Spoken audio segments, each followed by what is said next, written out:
کہتے ہیں نا محبت اندھی ہوتی ہے۔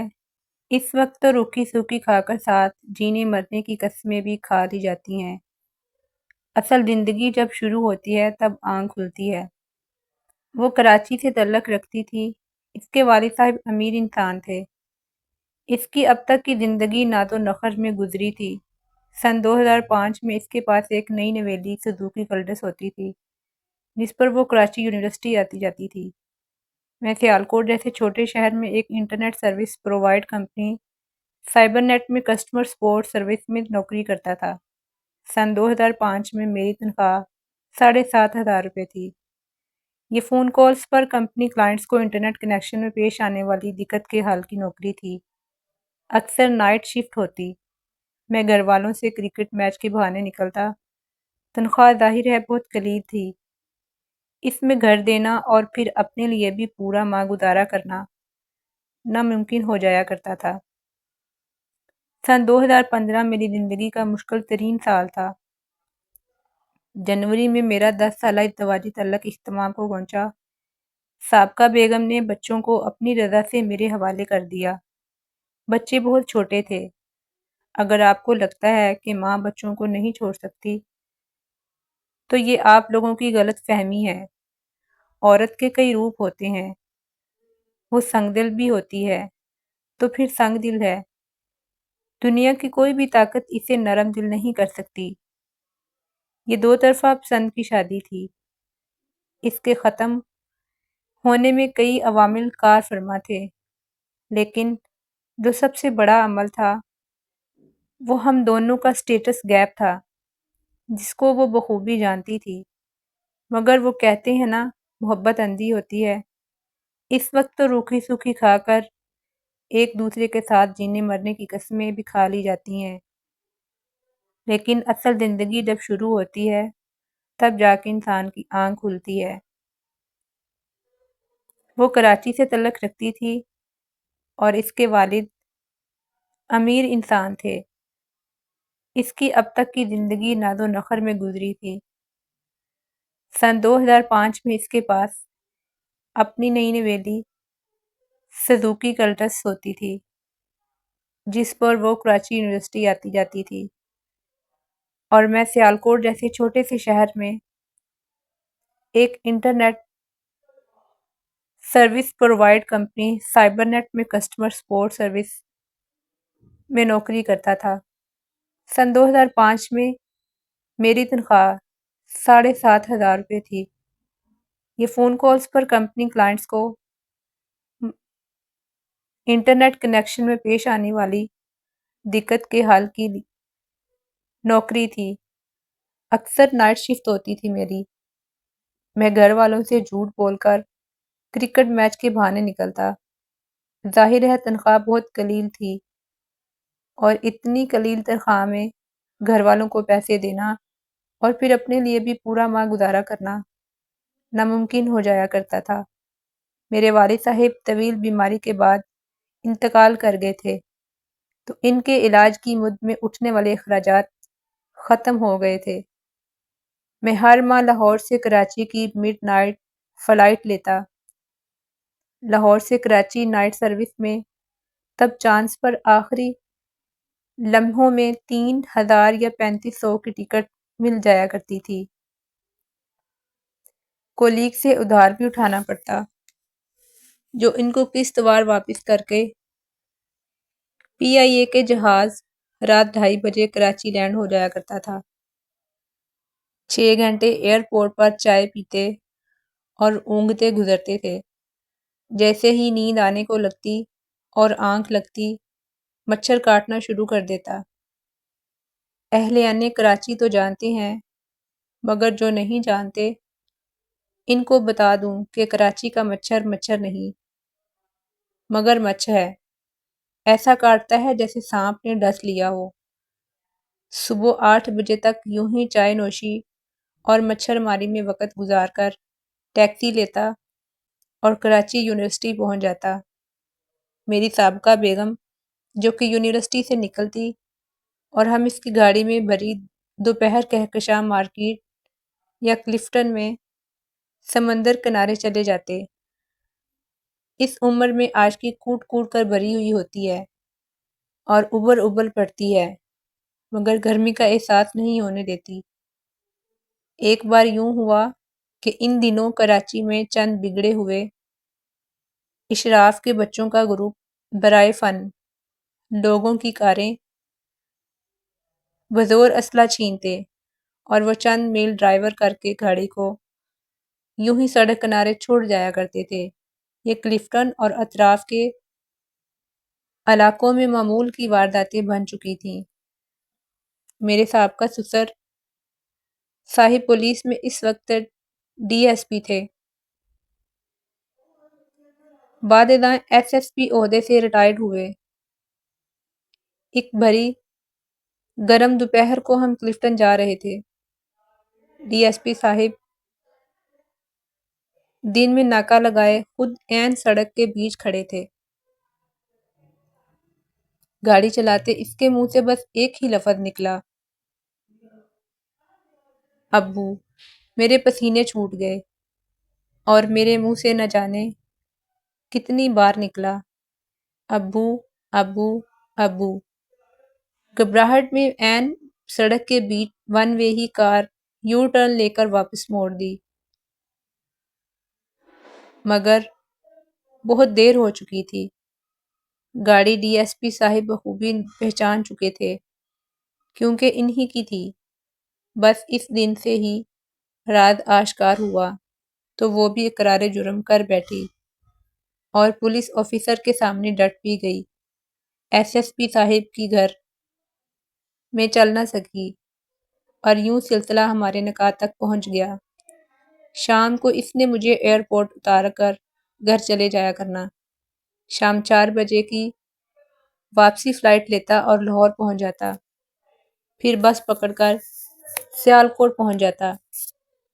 کراچی دوروں کی سب ٹکٹیں میں بطور یادگار محبت اپنے پاس لاکر میں سنبھال کر رکھی تھیں۔ اس کی وجہ یہی تھی کہ اس وقت ایسی کوئی امید نہیں تھی کہ یہاں شادی بھی ہو جائے گی۔ امی کو شک تو ضرور تھا مگر ہلکا پھلکا۔ ایک دن میں سویا ہوا تھا، اماں نے میرے دراز کو پتہ نہیں کیسے کھول لیا، اس میں سے محبت کی یادگاروں سمیت پی آئی اے کی ٹکٹیں بھی نکال لیں۔ بس پھر پول کھل گیا اور میں بھی گھر والوں کے سامنے ڈٹ گیا۔ پیار کیا تو پھر ڈرنا کیا، اکلوتا بیٹا تھا، اماں کیا کرتی، آخر ماننا ہی پڑا۔ خاندان نے شادی کا بائیکاٹ کر دیا کہ میرے خاندان کو سادات سے باہر رشتہ کرنا منظور ہی نہیں تھا۔ دوسرا اعتراض یہ تھا کہ وہ مجھ سے عمر میں 3 سال بڑی تھی۔ ظاہر ہے لڑکی کی بڑی عمر ہو تو ہمارے ہاں خاندان ویسے ہی راضی نہیں ہوتا۔ سید فیملیز کا یہ ایک فرسودہ نظام ہے۔ بہرحال مقدر میں لکھا تھا، خاندان کے بائیکاٹ کے باوجود ہماری شادی ہو گئی۔ اس کے بعد 10 سال بہت سے مسائل چلتے رہے، جن میں سب سے پہلا مسئلہ تو اسٹیٹس گیپ ہی تھا۔ بالآخر حالات ان 10 سالوں میں ایسے ہی نہج پر آ گئے کہ راہیں جدا کرنے کے سوا کوئی راہ نہیں بچی تھی۔ میرے والد کا انتقال ہو چکا تھا اور میری والدہ کا بھی انتقال ہو چکا تھا۔ بہن شادی کر کے اپنے گھر جا چکی تھی اور ہم دونوں گھر میں اکیلے ایک دوسرے سے الجھتے رہتے۔ نہ کوئی معاملہ سلجھانے والا بڑا موجود تھا، نہ ہی کوئی سمجھانے والا۔ یوں نہیں کہ ساری غلطی اسی کی ہو، میں اس بات کا قائل ہی نہیں تھا کہ سارا قصور یک طرفہ ہوتا ہے۔ انسان کو اپنا قصور بھی مان لینا چاہیے۔ میرا بھی قصور ہے، تالی دونوں ہاتھوں سے ہی بجا کرتی ہے، اور پھر جو قضائے الہی سے ہونا تھا وہ ہونا ہی تھا۔ اب جب وہ میری زندگی کا حصہ نہیں، مجھے آج بھی اس کا احترام ہے کہ وہ میرے بچوں کی ماں ہے۔ آج تک میں نے کبھی اس کے بارے میں لکھا نہ کوئی گلہ کیا۔ 10 سال ایک چھت تلے گزارے ہوئے ہیں۔ اور جانے والے سے کیا گلا۔ سن 2016 میں ڈپریشن بھگت رہا تھا۔ میں بچوں کو لے کر سیالکوٹ کا آبائی گھر چھوڑ کر کرائے پر ڈسکا منتقل ہو چکا تھا۔ آبائی گھر میں نے اونے پونے جلدی میں بیچ دیا، اور اس طرح سے بہت سی وجوہات تھیں اس کی۔ اول یہ کہ آس پاس پڑوس والے بچوں کو ہمیشہ یاد دلواتے رہتے کہ تمہاری ماما کہاں ہیں اور وہ کیوں گئی ہیں۔ دوسرا یہ کہ میرا اب اس گھر میں دل ہی اٹھ گیا تھا، جہاں قدم قدم پر یادیں بکھری ہوں۔ وہاں آپ کبھی بھی ماضی نہیں بھول سکتے، اور نہ ہی کبھی آپ آگے بڑھ سکتے ہیں۔ میں نے گھر بیچ کر، وہ چھوٹا سا گھر تھا، 45 لاکھ میں بک گیا۔ شاید اچھی قیمت پر بک جاتا، مگر مجھے بہت جلدی تھی، اور مجھے وہاں سے نکلنا تھا، زندگی کو آگے بڑھانا تھا، اسی سٹاپ پر رک نہیں سکتا تھا۔ اور تیسری وجہ یہ کہ اب سیالکوٹ شہر سے دل بھر گیا تھا میرا، کوئی رہا ہی نہیں تھا۔ والدین گزر گئے تھے، بہن اپنے گھر کی ہو کر کینیڈا چلے گئی، اور ازدواجی تعلق بھی اختتام کو پہنچ چکا تھا۔ اس شہر میں اب دل گھبراتا تھا میرا۔ اس مکان سے ملنے والے پیسوں سے آدھی رقم 20 لاکھ مجھے اس مد میں اتارنے پڑے، جو مسلسل والدہ کی بیماری اور ڈائلسس کی صورت میں جو قرض میرے اوپر چڑھا تھا۔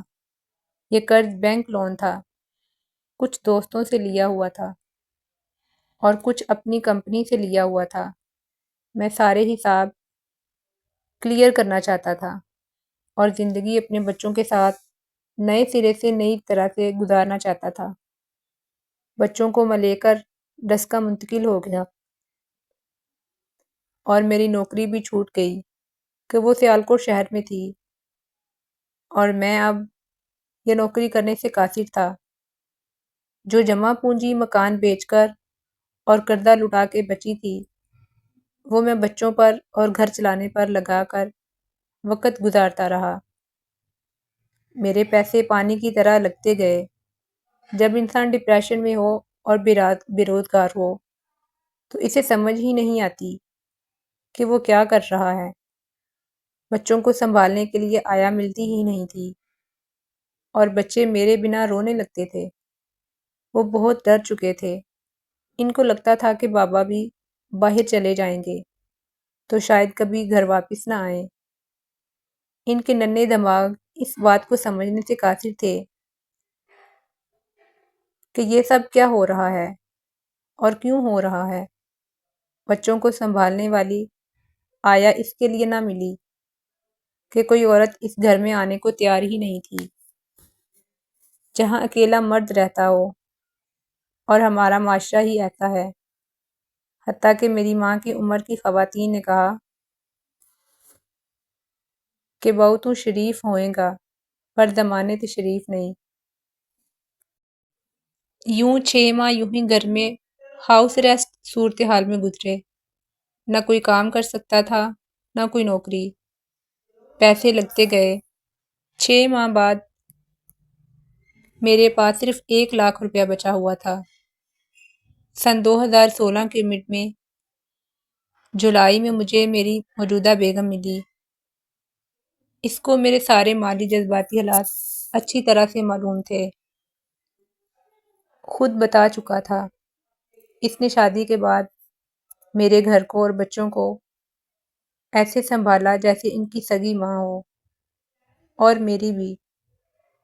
یہ مجھ سے عمر میں 10 سال چھوٹی ہے، اس کے باوجود اس نے انتھک محنت کر کے بچوں کو پالا اور ان کی ماں بن کے دکھایا۔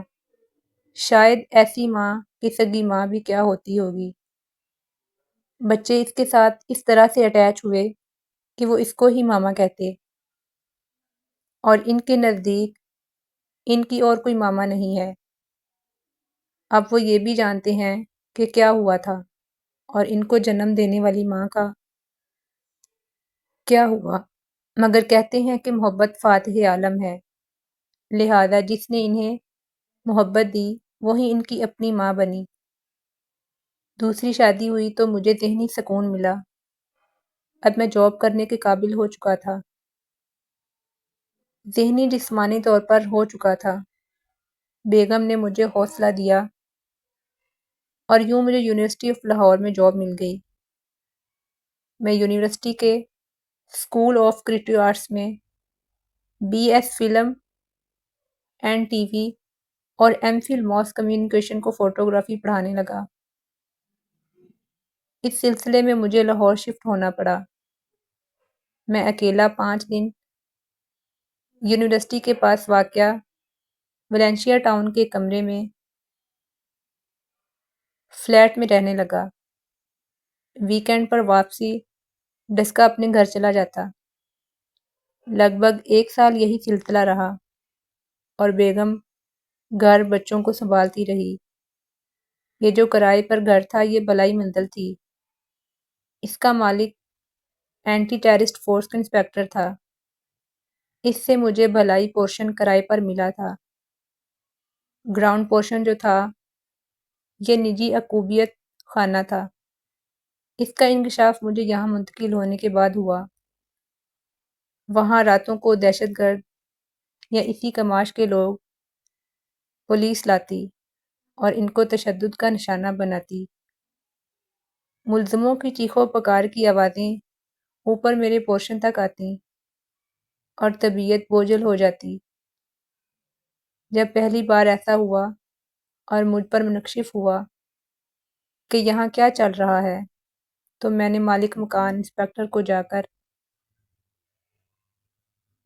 یہ کیا ہے؟ اس نے مجھے کہا شاہ صاحب آپ یہاں مکمل محفوظ ہیں، کچھ وقت کے لیے برداشت کر لیں ورنہ آپ جا سکتے ہیں، پیسے آپ کو لوٹا دیتا، آپ کوئی اور گھر دیکھ لیں، مگر میرا مشورہ یہی ہے آپ شریف بندے ہو، ہفتے میں 5 دن تو لاہور ہوتے ہیں، فیملی یہاں ہوتی ہے، اور یقین مانیں اس سے محفوظ گھر آپ کی فیملی کے لیے کوئی ہو ہی نہیں سکتا، جس پر ہماری ہر وقت نظر رہتی ہے۔ یہاں پر چڑی بھی اپنا پر نہیں مار سکتی۔ راستہ آپ کے پورشن کا بالکل الگ ہے۔ آپ کا گراؤنڈ پورشن سے نہ راستہ ملتا ہے نہ کچھ اور۔ باقی آپ خود سوچ لیں۔ اس کے سمجھانے پر بیگم نے کہا کہ ٹھیک ہے آپ اپنی جاب پر فوکس کریں، میں سب کچھ برداشت کر لوں گی، یہ مکان بہت محفوظ ہے اس لیے یہیں پہ ٹھیک ہے۔ اس نے 1 سال اس مکان میں بہت کچھ برداشت کیا اور میں نوکری میں لاہور لگا رہا۔ بالآخر سال بعد کچھ مالی حالات بھی بہتر ہوئے تو میں نے فیملی لاہور منتقل کر لی۔ یہ ساری کتھا سنانے کا مقصد یہ تھا کہ کبھی اپنے بھی غیر ہو جاتے ہیں اور کبھی غیر بھی اپنے بن کر آن ملتے ہیں، اور میں نے گزشتہ تحریر میں اپنی بہن کی شادی کا قصہ لکھا ہوا تھا، جس کا سبق یہی تھا کہ انسان کو رشتہ بناتے اگلے انسان کی قابلیت پر یقین رکھتے ہوئے لائف انویسٹمنٹ کرنی چاہیے، نہ کہ اس کے موجودہ مالی حالات کو جج کرتے ہوئے رشتہ بنایا جائے۔ اور بہتر بھی یہی ہے۔ جب میری موجودہ بیگم نے مجھ سے رشتہ بنانے کی حامی بھری تو اس وقت اس کے پیش نظر بھی صرف میں اور میری قابلیت ہی تھی، وگرنہ تو میں بے روزگار تھا، وہ بھی بچوں کے ساتھ۔ آج جب زندگی ڈھرے پر آ چکی ہے، بچے اچھے اسکول میں پڑھتے ہیں، گھر ویسا ہی بن چکا ہے جیسا ایک خوشحال فیملی کا گھر ہوتا ہے۔ ایک عالمی ادارے میں آفیسر ہوں تو دوسرے عالمی ادارے کا اپنی فرم کے ذریعے سے کمیونیکیشن کنسلٹنٹ بھی ہوں۔ 4 لوگ مجھے جانتے بھی ہیں یہاں پہ۔ سب کچھ مل چکا ہے، پیسے کا آنا جانا بہت دیکھا ہے۔ بچوں کو بھی بتاتا ہوں کہ زمین پر سونا پڑا تو مایوس نہ ہونا، زندگی میں یہ وقت آتے جاتے ہیں، وقت جیسا بھی ہو گزر جاتا ہے، بس لگن اور جہد مسلسل شرط ہے۔ زندگی جہد مسلسل کا دوسرا نام ہے، اور بیگم جو میری اصل معنوں میں شریک حیات ہے، اس پر مداح لکھتا ہوں، کیونکہ وہ خود بھی محفوظ ہوتی ہے، اور جس انسان نے آپ کی غربت میں بھی آپ کا دامن مضبوطی سے تھام رکھا ہو، وہی آپ کے اچھے وقت میں ہر قسم کی سہولت کا حقدار ہوتا ہے۔ اسی واسطے میرے لیے وہ کائنات میں سب سے زیادہ عزیز ہستی ہے، اور وہ ہر طرح کی سہولیات ڈیزرو کرتی ہے، باقی سب تو برائے مزاح چلتا ہی رہتا ہے۔ یہی نوک جھونک تو زندگی کی رونق ہے، اور میرے جیسے انسان کے پاس جو بہت کچھ سہتے یہاں تک پہنچتے ہیں، ان کی رونق ہی بیگم و بچوں کی چوں چاں ہوتی ہیں۔ جو انسان آپ کے لیے اپنی زندگی وار دے، اس کے لیے میں بھی ہر وقت ہر طرح سے حاضر ہوں۔ ہائے وہ گزرا وقت جو انسان کو نچوڑ جاتا ہے، زندگی کے بحر بیکراں میں غوطے کھاتا۔ انسان اگر ساحل کنارے بھی لگ جائے، تب بھی اندر کے زخم جلدی ٹھیک نہیں ہوتے، اور نہ ہی وہ جلدی زخم بھرتے ہیں۔ میں تو برائے دلداری یا دل بہلانے کے زندگی کے خاکے میں رنگ بھرتا ہوں۔ آج میرے پاس سب کچھ ہے، پھر بھی حضرت جون یاد آ جاتے ہیں۔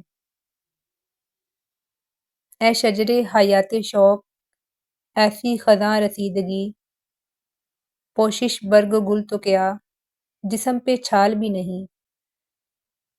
غارت رود و شب کو دیکھ، وقت کا یہ غضب تو دیکھ۔ کل تو نڈال بھی تھا، میں آج نڈال بھی نہیں۔ جتنا میں اپنی ذاتی زندگی سے بتانا مناسب سمجھتا تھا، اتنا بتا چکا ہوں، اس سے زیادہ کچھ بھی نہیں، لہذا ذاتی سوالات سے گریز کیجیے گا۔ بس آپ کو یہ بتانا مقصود ہوتا ہے کہ انسان چکی کی مشقت کر کے نکلتا ہے، اور کسی کو بنا مشقت کے کچھ بھی نہیں ملتا، اور قدرت آ لیتی ہے تو پاس ہونے پہ بیک بھی کرتی ہے۔ بس حوصلہ اور چلتے رہنا شرط ہے، اور یوں آپ کو منزل مل ہی جائے گی۔ آپ میں سے کئی اس میں سے ملتی جلتی صورتحال سہے ہوں گے یا گزر چکے ہوں گے، یہ ان کے لیے میرا خصوصی پیغام ہے۔